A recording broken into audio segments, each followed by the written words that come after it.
Hello, today I'm going to be teaching first graders about how they can be safe, respectful, and responsible online. The lesson is called Pause and Think Online. First, I will go through the objectives, which is understand the importance of being safe, respectful, and responsible online, learn the Pause and Think song, to remember basic digital citizenship. So first, I will go through this coloring book. They're going to learn about the different body parts and the characters. This helps them learn what they can use to be safe online. Like listen to your gut to stay safe online, and that's your guts. And then after that, they will do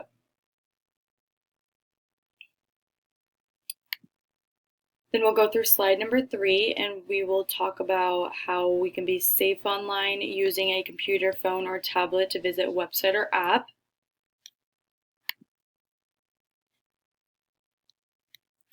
And then we go to slide number 4 and we pause and think online. We stop and pause when we are doing or saying something online if it seems inappropriate or bad. And then we will go to slide number 4, music video, and we'll go to this video, and it's a video about it's a dance video, and we'll learn the music and everything and the song. And then after that slide, we will go to slide number 6.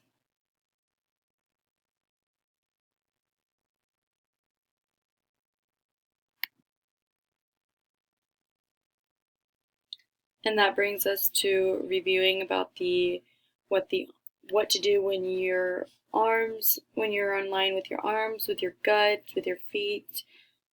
So once again, they'll say, when you're online, believe your gut. For the guts one, that's just some review about that coloring book that we did at the beginning. And then slide 7, we will go to slide 7, and then that's also just review about the other body parts that we learned about in characters.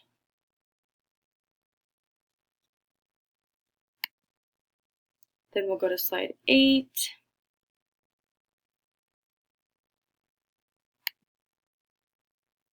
And I'll ask the first graders what character they relate most to when they're online. And then they'll say, I use my gut a lot when I'm online.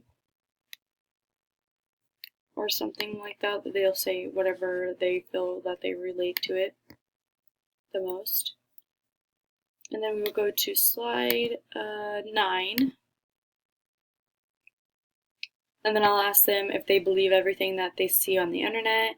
And then I will explain to them why they shouldn't believe everything that they see on the internet. And we'll go to slide number 10. And then this talks about why we should take breaks from the internet sometimes. And we'll talk about why we should or why we shouldn't if they think that we shouldn't. I'll give examples like it's good to take a break every once in a while so that you can be active and you can join games with your friends and family, or you can go outside and play. Then we'll go to slide number 11, and then I'll ask them why they think that they shouldn't open a message from someone that they don't know, and we'll talk about why they think that they should or why they think that they shouldn't, and we'll talk about why it could be bad if you open a message. And then slide 12, we will go to slide 12, and I'll talk about why it's important to be kind online. And in this slide, I will talk about how behind a screen, you may think that the kids may think that they're bigger because they don't see the person directly, and that gives them more of the ability to be mean. But I'll tell them why they shouldn't be mean or why it could be very harmful to the other person. And then we'll go to slide 13. Slide 13 talks about why we shouldn't share our username and passwords with other people. And I'll talk to them about why we shouldn't and who we can tell if we need to remember our password. Like we can tell our trusted adults, our moms, our teachers. And then we will go to slide number 14. And we'll talk about how we communicate with friends and family online. Talk about how we should be kind, how we should use good words, not inappropriate words, how we should, how we can actually do that, communicate with friends and family if you don't know how to. And then we will reflect and do a pause and think moment. And then we'll talk about what we learned today in that lesson. And then at the end of that, they're going to pick a digital citizen character, and then they're going to draw how they will be like that character next time when they're online. They'll draw that. And then they will write a couple of sentences about how they will be like one of them as well. So they'll draw a picture for it, and then they will write a couple of sentences about it. And then if I wanted to, I probably don't know if I would, just because it's hard to do things as a family.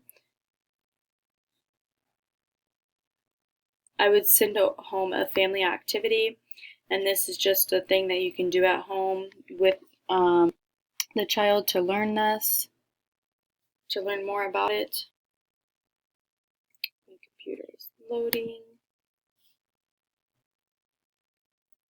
We're going to exit out of some of these right here.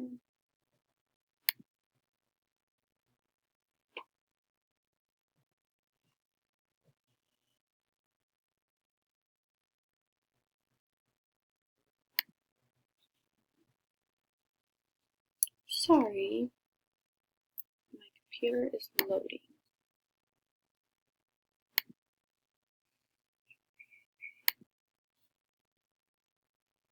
I'm going to exit out some of these just because I have so many tabs open right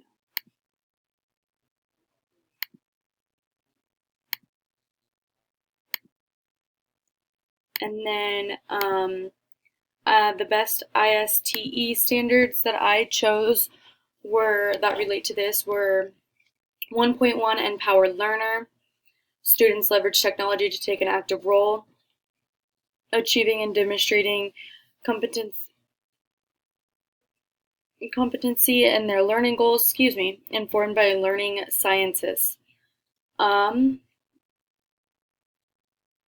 Then I chose 1.1D Technology Fundamentals as the indicator.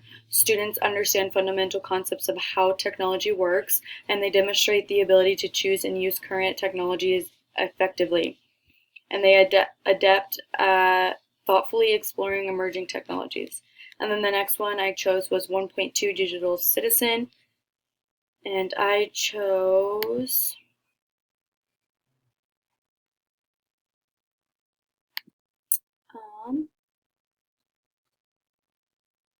1.2 A Digital Footprint.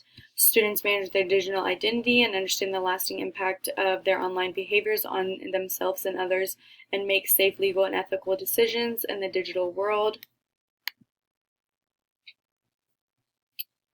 And then the two resources that I thought would be helpful during this lesson was schoolandsafety.gov. They have some resources here listed, and I thought they were good just to have them just in case you needed more ideas or another concept to talk about.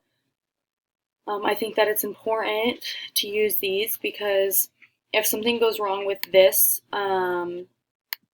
lesson right here, then we could quickly jump over to this, and I will have a couple of resources in my mind so that I can get some ideas and pull from that.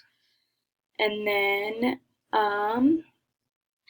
my next resource is kidpowered.org.